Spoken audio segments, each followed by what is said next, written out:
Hey guys, it's Jake here with eTrailer. Today we have a 2024 Kia Carnival, and we're going to be taking a look at, and I'm going to show you how to install the eTrailer Class 3 2-inch hitch receiver. A few of the reasons of why you would want to add a hitch receiver to your Carnival would be as if you want to pull a small trailer with it, if you want to put a bike rack on the back, or maybe even a cargo carrier. This hitch is going to feature a 600-pound max tongue weight and a 4,000-pound max gross trailer weight. That is the trailer plus the load included. It's going to have a triple carbide black powder coat finish. It will be a matte finish, but it is a very tough paint, so it should hold up for the years to come.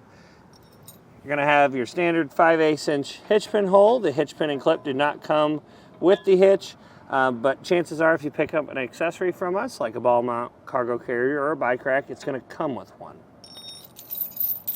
The safety chain loops on this are going to be very large, although I will say if you have these S-style hooks, it is kind of difficult to get them to seat properly. If you do have S-hooks, the way I'd recommend is you run them in backwards, and that should hold it just fine. But if you have the clevis style, it'll work the same way. So definitely larger safety chains are going to be better for this style of hitch. From the ground to the top inside of the receiver tube, you're going to have about 11.5 inches. So you definitely want to look into accessories that have a rise in the shank so you don't have to worry about them dragging on the ground. But hopefully that measurement will also help you decide what size rise or drop ball mount. Probably going to be a rise ball mount that you're going to need to be able to pull your trailer. From the center of our hitch pin hole to the outermost part of our bumper is going to be about 3.5 inches. That measurement helps you with picking out accessories. If you watch our videos, they'll give you a measurement from the center of the hitch pin hole on the accessory to the closest part of the accessory when it's folded up. That'll tell you whether or not it's going to fit folded up on the back of your Carnival.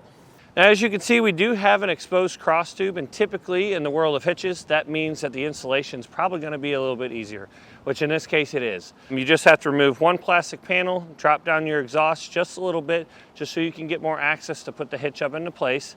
You will have to trim the plastic panel that we're going to be dropping down. You can just not put the panel back up if you don't want to have to trim it, if you don't plan on leaving the hitch on forever. But if you do plan on leaving it on there, I would go ahead and trim it.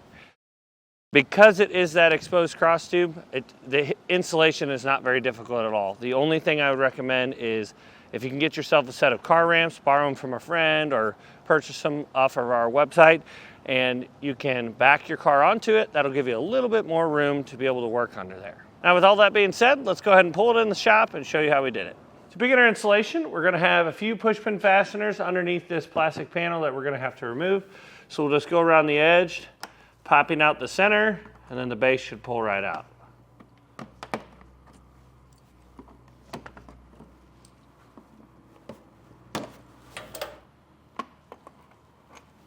And we're going to have one more up behind here that's still holding it on.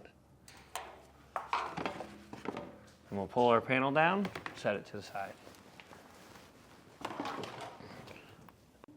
And we're going to have this little plastic sticker that's over top of this hole that we'll have to remove in order for our hitch to sit flat on the bottom of our frame rail.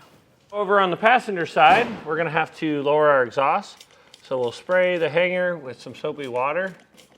Now we're going to use a cam buckle strap in order to hold our exhaust up. So we'll get our strap mounted up here on something sturdy. Usually the springs are fine to use.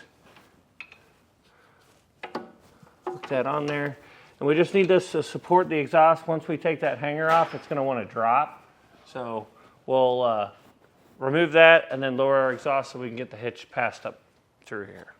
Let's take a pry bar, pry against this rubber. There we go. Now we'll take our cam buckle strap and just release some of the tension so we can pull down. Now we decided that this is not quite enough room to be able to lift the hitch up into place, so we're going to lower one more. If you want to, you can just pull down on the isolator or pull down the exhaust and see if that gives you enough room. Since we're up under here and we'd like to give you a little bit better view of the weld nuts, we're just going to do it like this.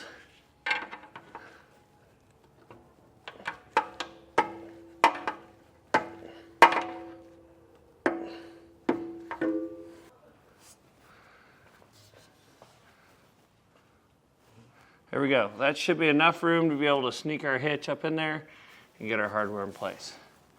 We still have this plastic sticker on this side we'll have to remove.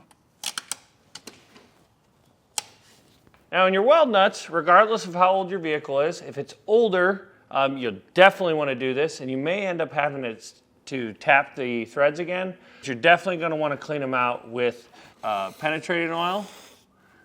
We'll spray the 3 weld nuts. Then we're going to take a toothbrush and run it in and out of there to clean them out. Our vehicle is brand new, but you still want to do this because even from the factory you can have dirt and grime and stuff in there. It only takes driving the vehicle once to get these dirty. Now with an extra set of hands, we're going to lift this hitch up into place. You just want to feed it over top of the exhaust. We'll take our bolt with a conical tooth washer, get our hitch lined up.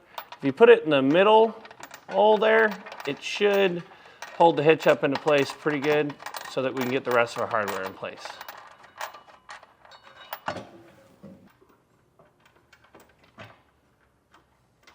Now we'll want to come under here with a 19mm wrench or socket and snug these up, and we'll come back with the torque wrench. Now you want to torque these to the specifications in the instructions. Now in your instructions, you're going to have a chart that'll show you how to measure out to cut out the section because our hitch is going to be in the way. So we'll need to chunk out a piece of this plastic so that this panel can go back up. We're going to use a multi-tool in order to cut this out, but this stuff is thin enough you could probably use a tin snips if you've got some.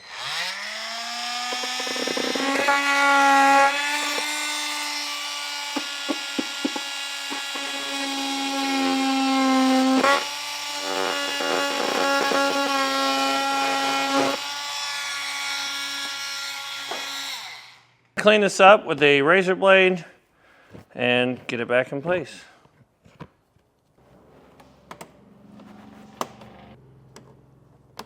Be sure to put your exhaust back up on their hangers, and that's going to do it for the installation. Hopefully this video helped you decide whether or not the eTrailer 2-inch hitch receiver is right for you in your 2024 Kia Carnival.